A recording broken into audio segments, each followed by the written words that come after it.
Podem abrirem as suas Bíblias ao nosso texto. Vocês já sabem qual é, né? 1 Timóteo capítulo 3. 1 Timóteo capítulo 3. Ontem à noite nós examinamos o versículo 1 e a primeira parte do 2. Vamos ver se a gente termina o versículo 2 hoje de manhã. 1 Timóteo capítulo 3. Vamos nos colocar em pé para a leitura da palavra do Senhor.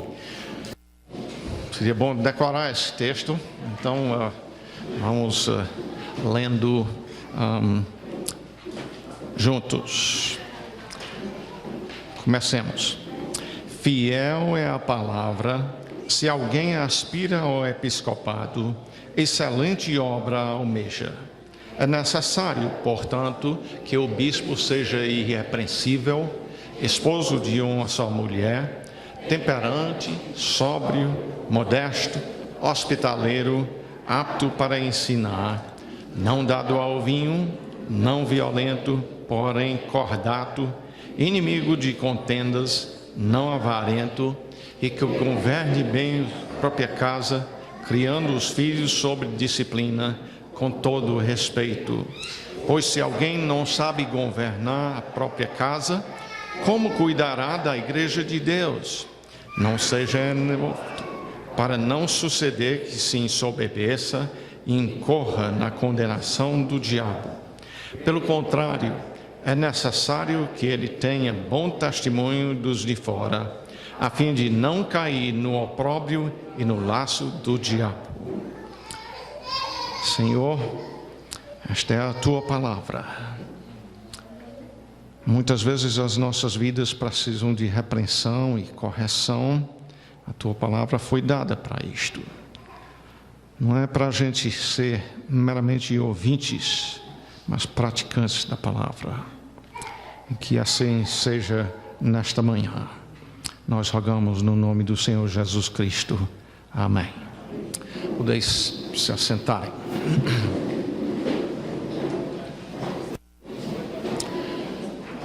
Esta noite nós vimos então que a palavra de Deus diz que quem aspira ao episcopado, excelente obra almeja.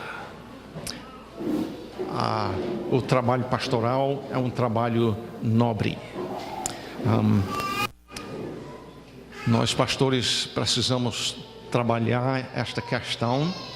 Às vezes filhos chegam a dizer: se tem uma coisa que eu não quero ser, é pastor.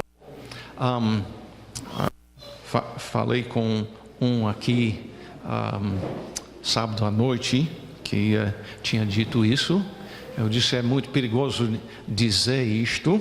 No caso, o pai dele tinha sido pastor. E hoje em dia está no ministério, graças a Deus. Mas nós devemos, como pastores, comunicar aos nossos filhos que Deus é quem diz que é uma obra excelente.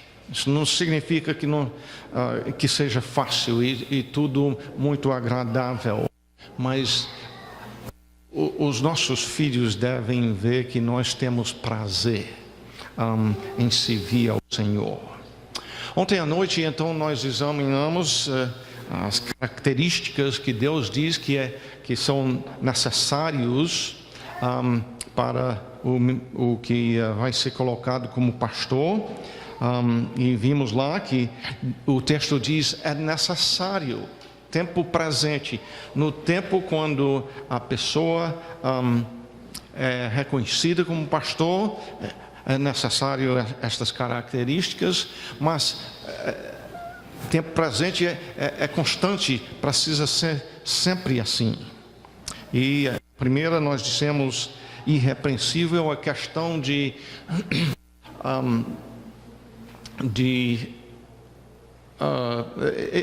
essa é uma palavra geral. As outras coisas que seguem vão tratar de áreas específicas onde ele deve ser irrepreensível. E gastamos a maioria do nosso tempo ontem à noite dizendo que a primeira área então específica é esposo de uma só mulher. Nenhum pecado tem tirado mais pessoas do ministério do que falha nesta área quanto a ser esposo de uma só mulher. Aliás, esposas, você tem uma grande parte nisto. Você pode contribuir muito para proteger o seu marido deste tipo de coisa, como também muitas mulheres têm feito muito para empurrar o próprio marido para dentro de outro relacionamento com outra mulher. Devemos pensar de ser marido de uma só esposa, não somente do lado negativo em termos de aquilo que não faz, mas devemos pensar disto também em termos do positivo.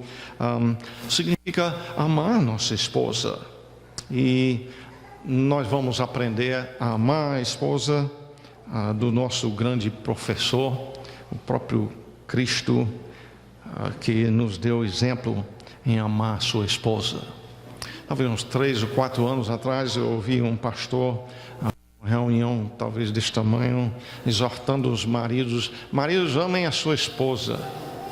E repetiu isso um bocado de vezes, e eu fiquei pensando lá enquanto estava escutando, muito deste grupo não teve um bom exemplo como pai, que amou a mãe. E certamente diversas daquelas pessoas estavam lá pensando: mas como é que eu faço isso? E aquele pastor ocupou uma hora e não fez o principal, que Paulo diz: ame a sua esposa como Cristo amou a igreja. Isso aí dá para ocupar uma hora ou mais, expondo como é que se ama. É como Cristo amou a igreja. Então, quer aprender como amar a esposa, para ser esposo de uma só mulher, estude como Cristo amou a igreja. Mas vamos adiante, então. Como eu mencionei esta noite, nós não vamos elaborar muito em cima de cada um destes. Eu tenho escolhido alguns que eu acho que merecem trato especial. Temperante é o próximo.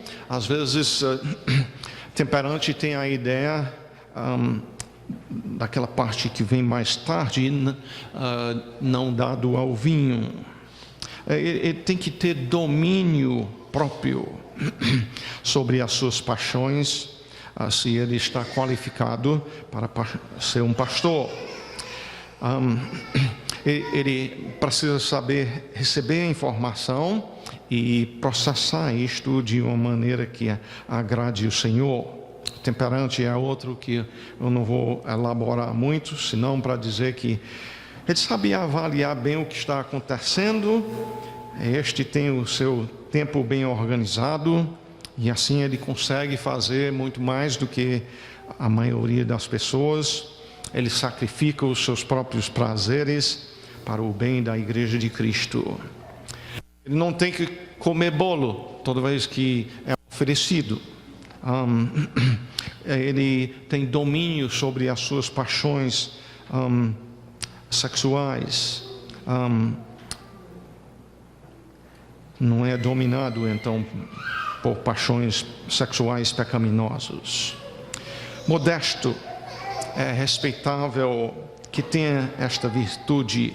Outras pessoas veem este homem como tendo uma vida piedosa e por isso o respeitam. O restante do tempo, então, eu vou ocupar em hospitaleiro e apto para ensinar, especialmente no último.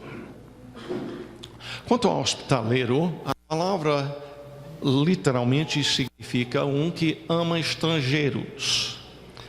Nos tempos bíblicos, não era comum ter hotel por onde a gente andava, e especialmente a igreja enviando pessoas para transmitirem a palavra.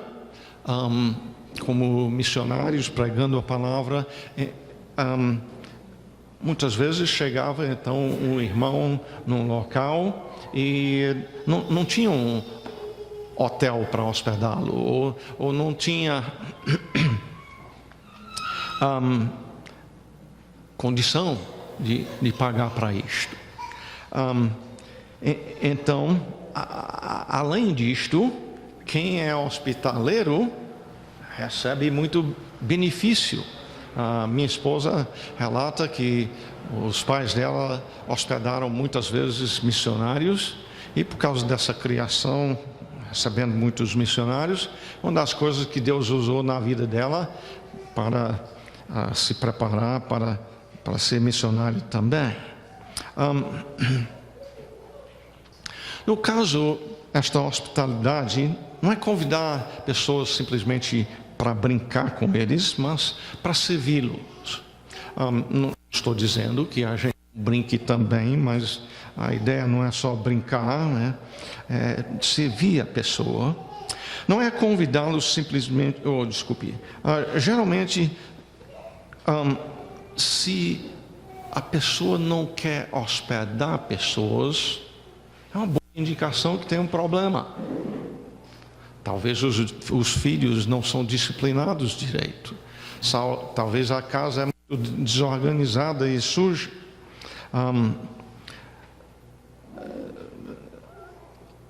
A Bíblia ensina que para ser qualificado, para ser um pastor, é necessário que ele seja hospitaleiro. E talvez alguns estejam pensando, mas hoje em dia a gente tem hotel, muitas igrejas têm condição de pagar para hospedagem. Deixa eu dizer que eu pessoalmente, de modo geral, pelo menos, prefiro muito mais sendo hospedado por alguém da igreja para poder conviver com aquela pessoa. Eu amo ser hospedado desta forma. Mas eu disse que hoje em dia eu creio que há uma imensa necessidade nessa área, e especialmente por questão de que a maioria das pessoas hoje em dia não foram criadas num lar cristão, e grande parte sem pai. E aí, como é que vão saber viver, não só ouvindo, mas precisam ver como é que se vive dentro do lar? E lembra-se, eu disse no início dessa noite que mesmo que estamos dirigindo essa palavra especificamente a pastores, mas a verdade é que isto é porque a Bíblia ensina que nós devemos ser modelos para o rebanho. Então, em outras palavras, a questão de hospedar não é só para pastores, é para eles serem exemplos para o restante.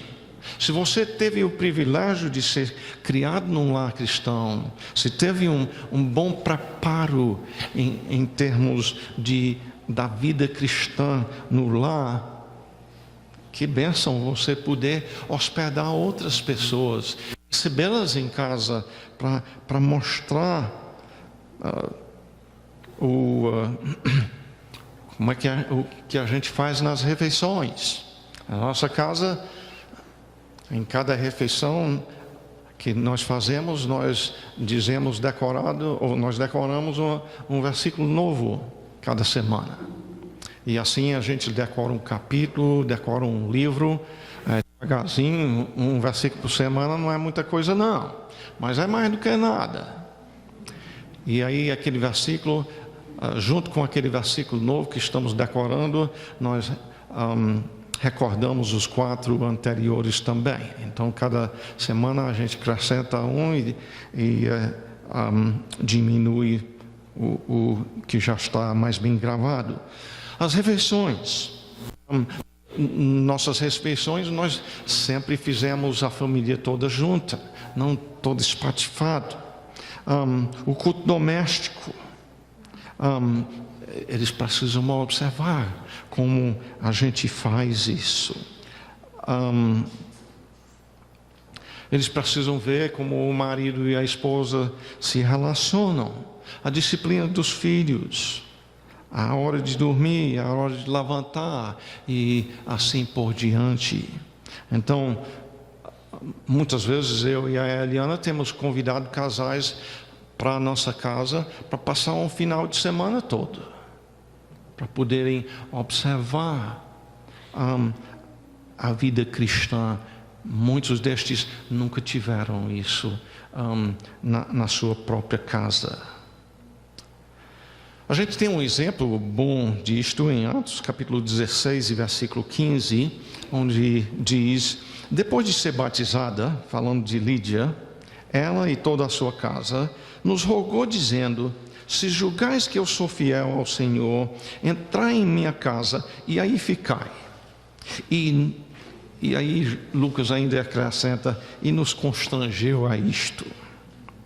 Lídia era hospitaleira, ela era rica, vendedora de púrpura, tinha que ser rica para trabalhar nessa área.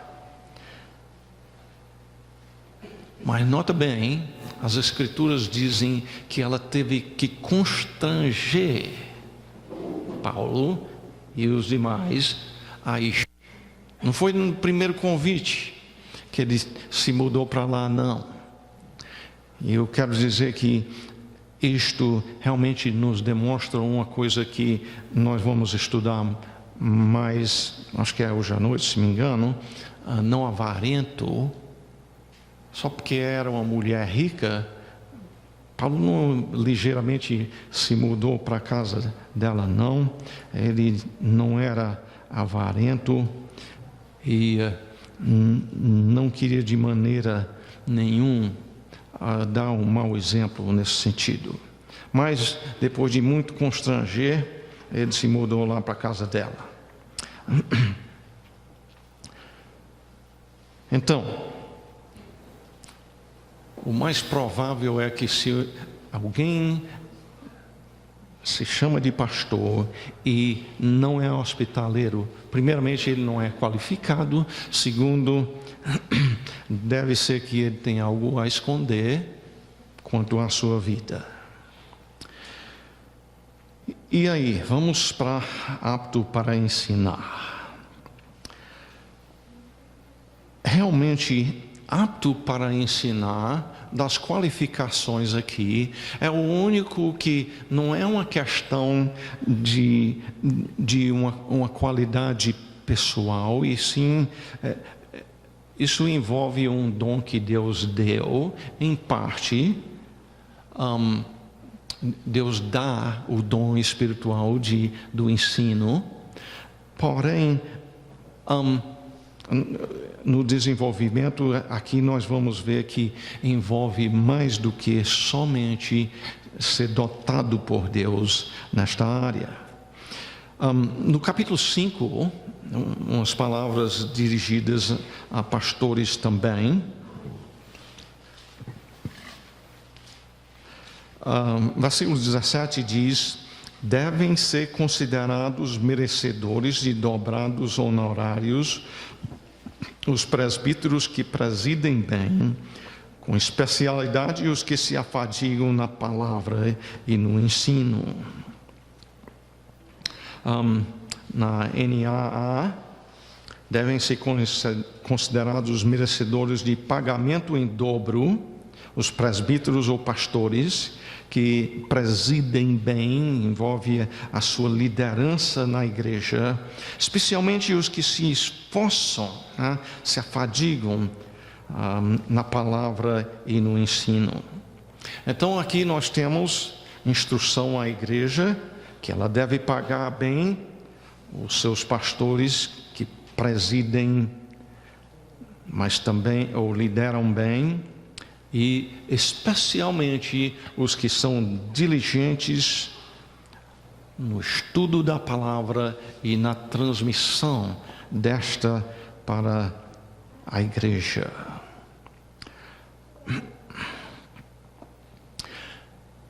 O Deus da Bíblia é um Deus que fala. Nós encontramos isto logo em Gênesis capítulo 1. De fato, nós falamos em termos deste livro como sendo a palavra de Deus. Ele é um Deus que comunica, e vemos Ele fazendo isto, logo desde o início, orientando Adão, nosso pai, e Eva, a sua esposa, quanto a como viver. Ele dá instruções às suas criaturas criadas à sua imagem e semelhança. Então, o ensino é importante na Igreja de Cristo.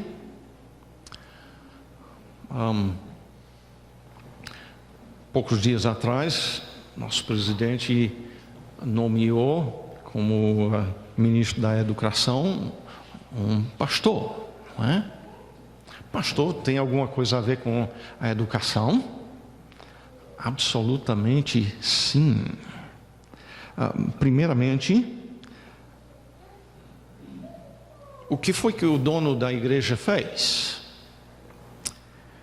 Em Mateus capítulo 4, versículo 23, diz: percorria Jesus toda a Galiléia, ensinando as sinagogas, pregando o evangelho do reino e curando toda sorte de doenças e enfermidades entre o povo.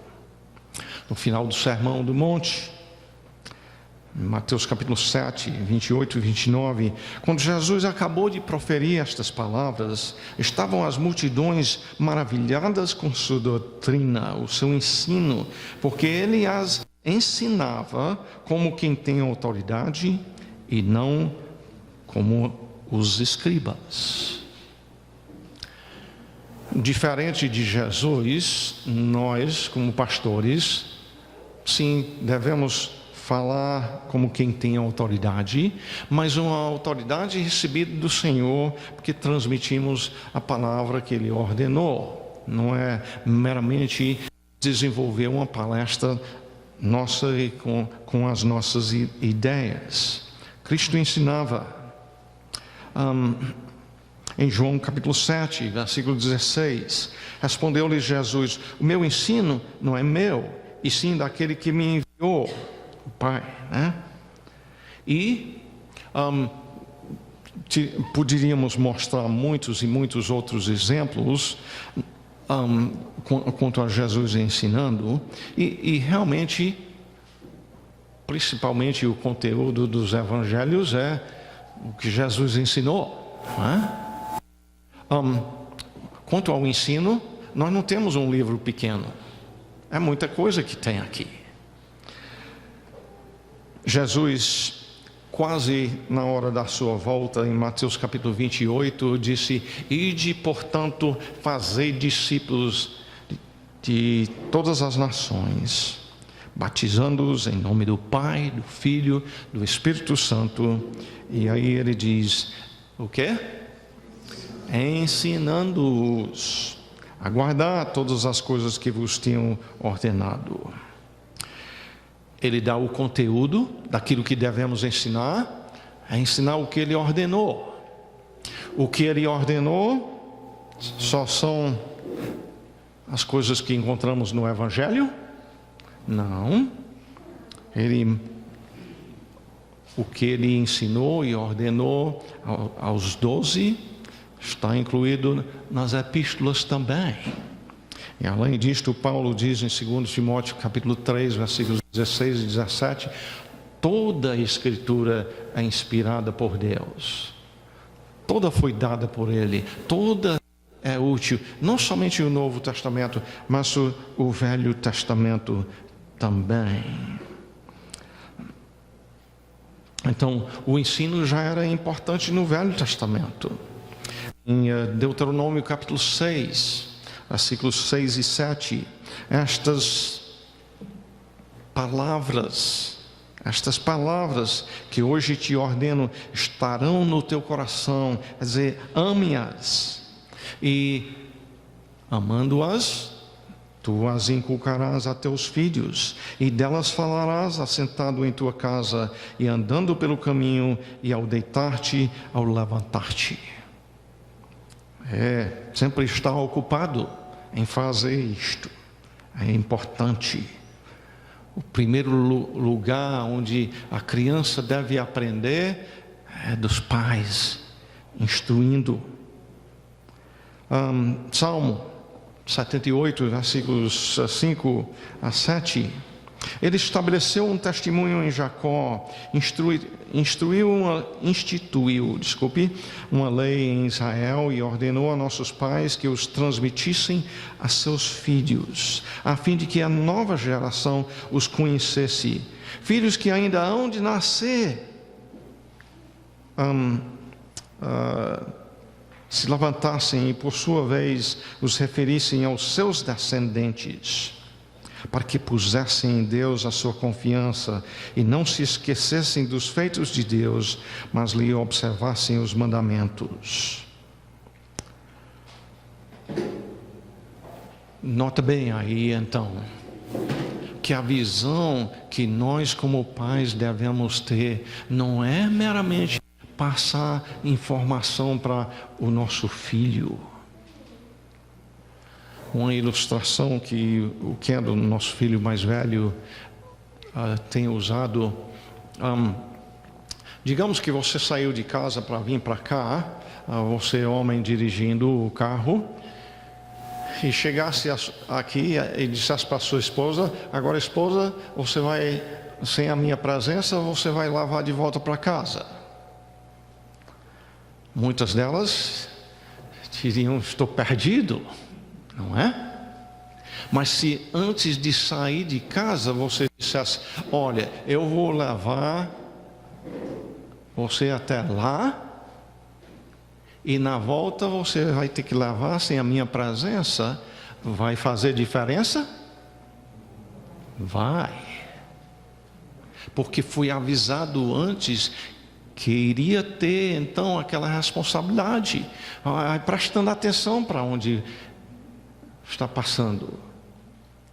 E nós precisamos fazer a mesma coisa com os nossos filhos, mesmo sendo pequeno, 5 anos de idade, 3, dizer: meu filho, olha, papai está te ensinando isso aqui, é importante que você aprenda isso, porque quando você ficar maior, você vai se casar e você vai precisar fazer o que o papai está fazendo contigo. É muito diferente do que simplesmente ele ser ensinado e pensando que isso não tem nada a ver com ele, porque é pequeno. Nós precisamos ter essa concepção que isto é coisa que deve ser passado de geração em geração. Voltando às palavras de Jesus em Mateus 28 e 20, ele não somente falou do conteúdo, mas ele disse: ensinando-os a guardar. Não é só transmitir informação, é levá-lo até a obediência àquilo que o Senhor ordenou.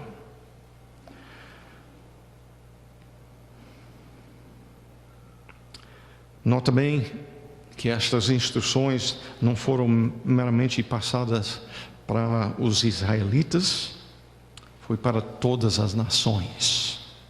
Isso inclui o Brasil? Com certeza, não é?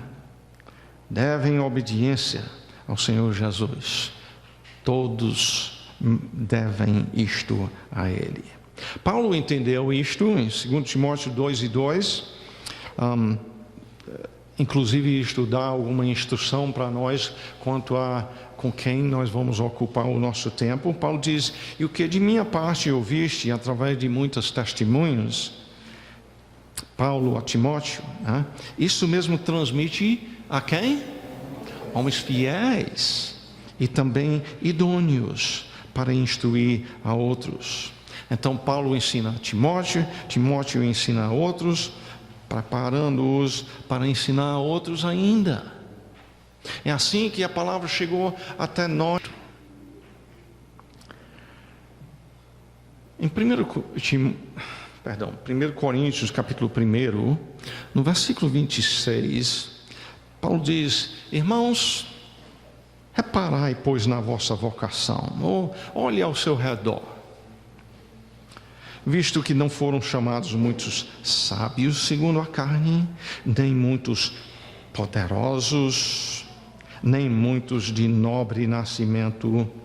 Pelo contrário, Deus escolheu as coisas loucas do mundo para envergonhar os sábios, e Deus escolheu as coisas fracas do mundo para envergonhar as fortes, e Deus escolheu as coisas humildes do mundo e as desprezadas e aquelas que não são, para reduzir a nada as que são, a fim de que ninguém se vanglorie na presença de Deus.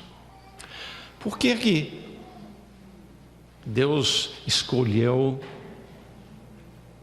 que na sua igreja a maioria fosse pessoas pobres, pessoas com pouco estudo, pessoas que o mundo acha desprezível? Por que o Senhor escolheu assim? É para que a glória seja manifesta, que vem dele.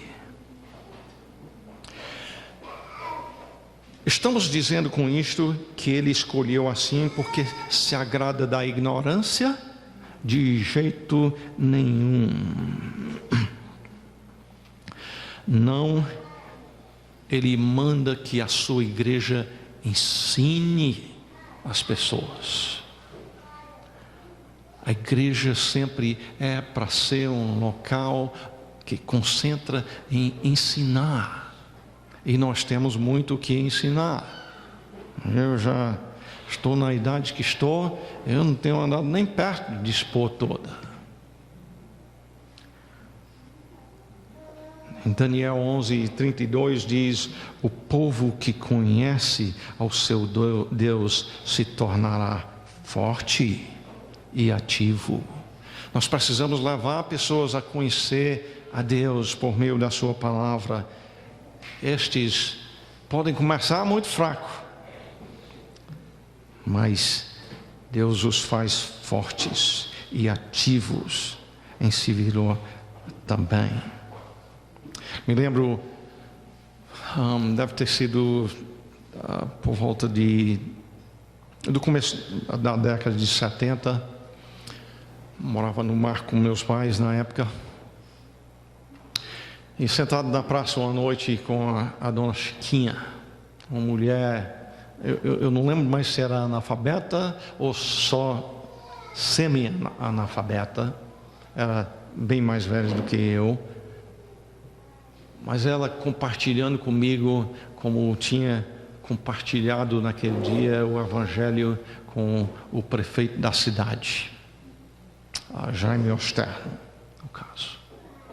Até onde eu sei, aquele homem não está com Cristo no céu. Mas não porque nunca ouviu o evangelho, não. Ele ouviu uma apresentação de uma mulherzinha insignificante nesse mundo. Deus é glorificado em usar instrumentos fracos. Eu posso dizer isto em relação ao meu testemunho. Quando eu estava para terminar o ensino médio, um dos meus professores, e ele era missionário, um dos meus professores disse: Bruce, eu sei que você acha que deve se tornar missionário, mas você não pode não, que você não sabe falar. E eu não tomei aquilo simplesmente como um desafio, que ele disse que eu não posso, eu vou fazer, não. A verdade é que Deus tem usado isto muitas vezes, quando alguém diz que eu fiz um bom trabalho, que eu ajudei, Deus me ajuda a lembrar que se tem alguma coisa que prospera, é porque Ele usa instrumentos fracos. E Ele pode usar você se você se acha muito fraco também.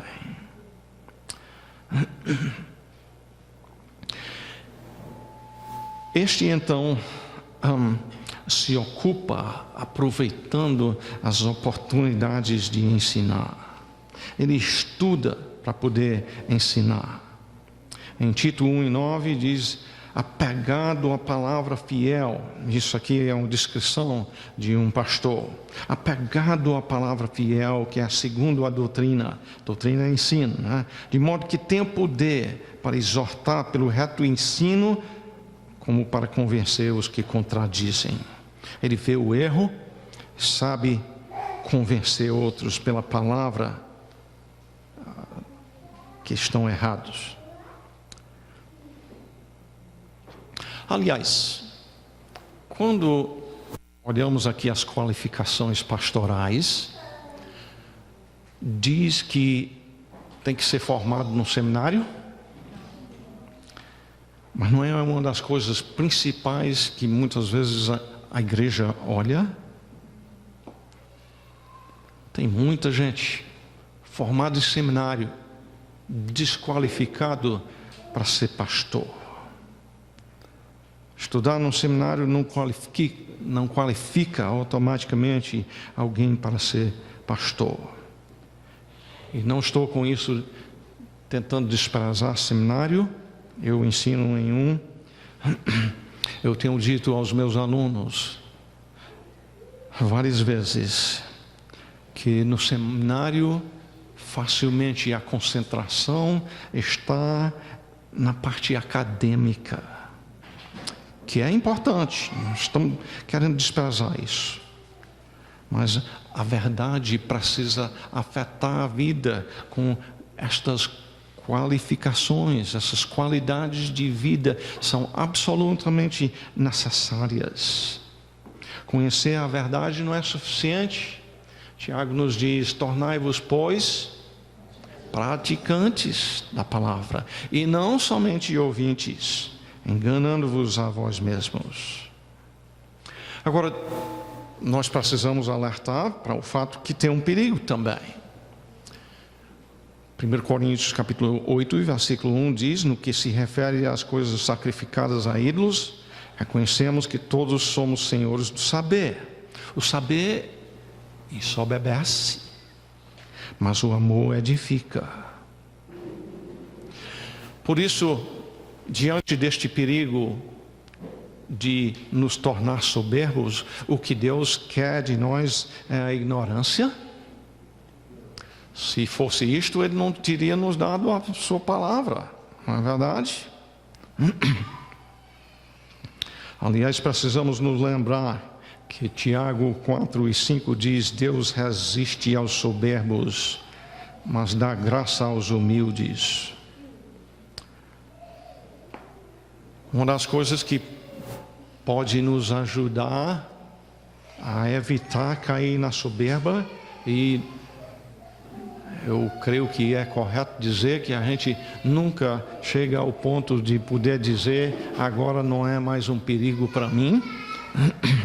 Mas uma coisa em relação ao saber, que é bom a gente lembrar, é que Deus é onisciente.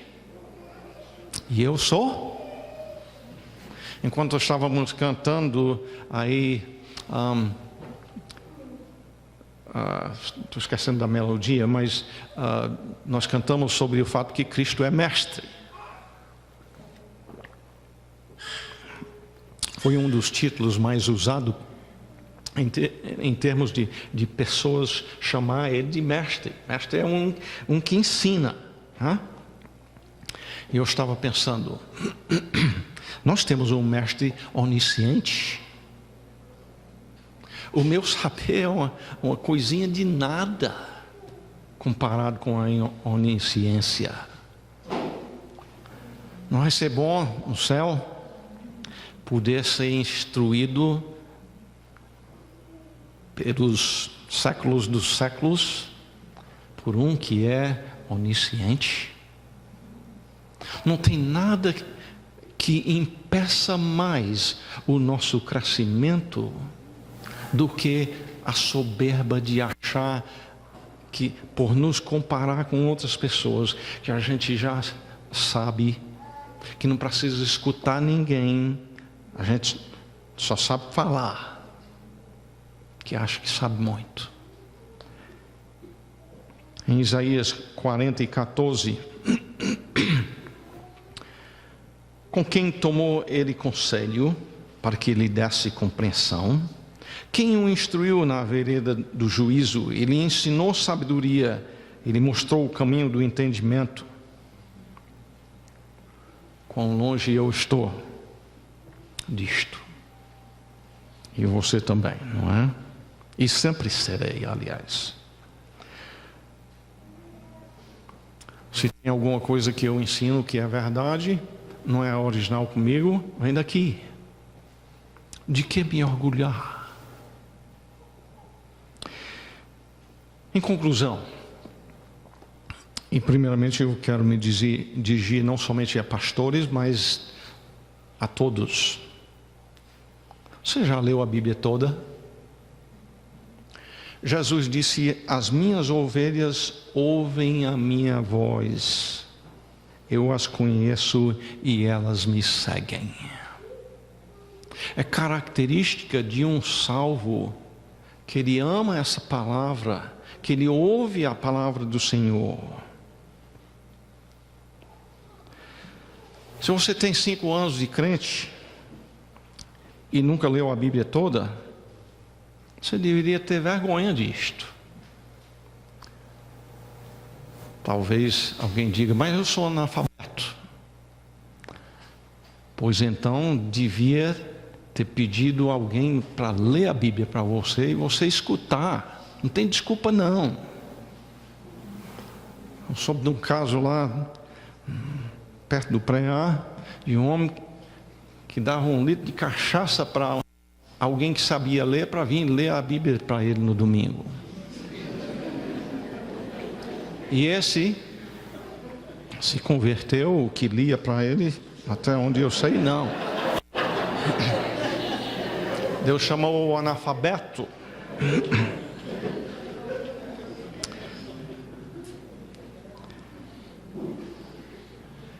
Em Salmo 119, o salmista diz: quanto amo a tua lei, é a minha meditação todo o dia. Os teus mandamentos, as tuas ordens, me fazem mais sábio que os meus inimigos, porque aqueles eu os tenho sempre comigo. Compreendo mais do que todos os meus mestres. Aqui temos um mestre. Não é que a gente não deve ter mestres. Devemos aprender deles. A Bíblia diz que os pastores precisam serem mestres. Se não é apto para ensinar, saia do meio, que não está qualificado. Compreendo mais do que os meus mestres, porque medito os teus testemunhos. Sou mais prudente que os idosos, porque não só medito, mas guardo, obedeço os teus preceitos. Decorar a palavra de Deus, então, faz parte do nosso preparo para meditar nela. Pois bem, nós temos visto mais as coisas que são necessárias para a vida do pastor. Necessário. Não é opção, não. É absolutamente necessário. Mas a história não termina aí, não. Só estando qualificado até aí, não significa ainda que se qualificou, não. Tem mais. Vamos orar. Obrigado, Pai, por tua santa palavra e a clareza da mesma para as nossas vidas. Senhor, edifique a tua igreja através de servos que são de barro, mas com um tesouro de imenso valor. Nós rogamos isto no nome do Senhor Jesus Cristo. Amém.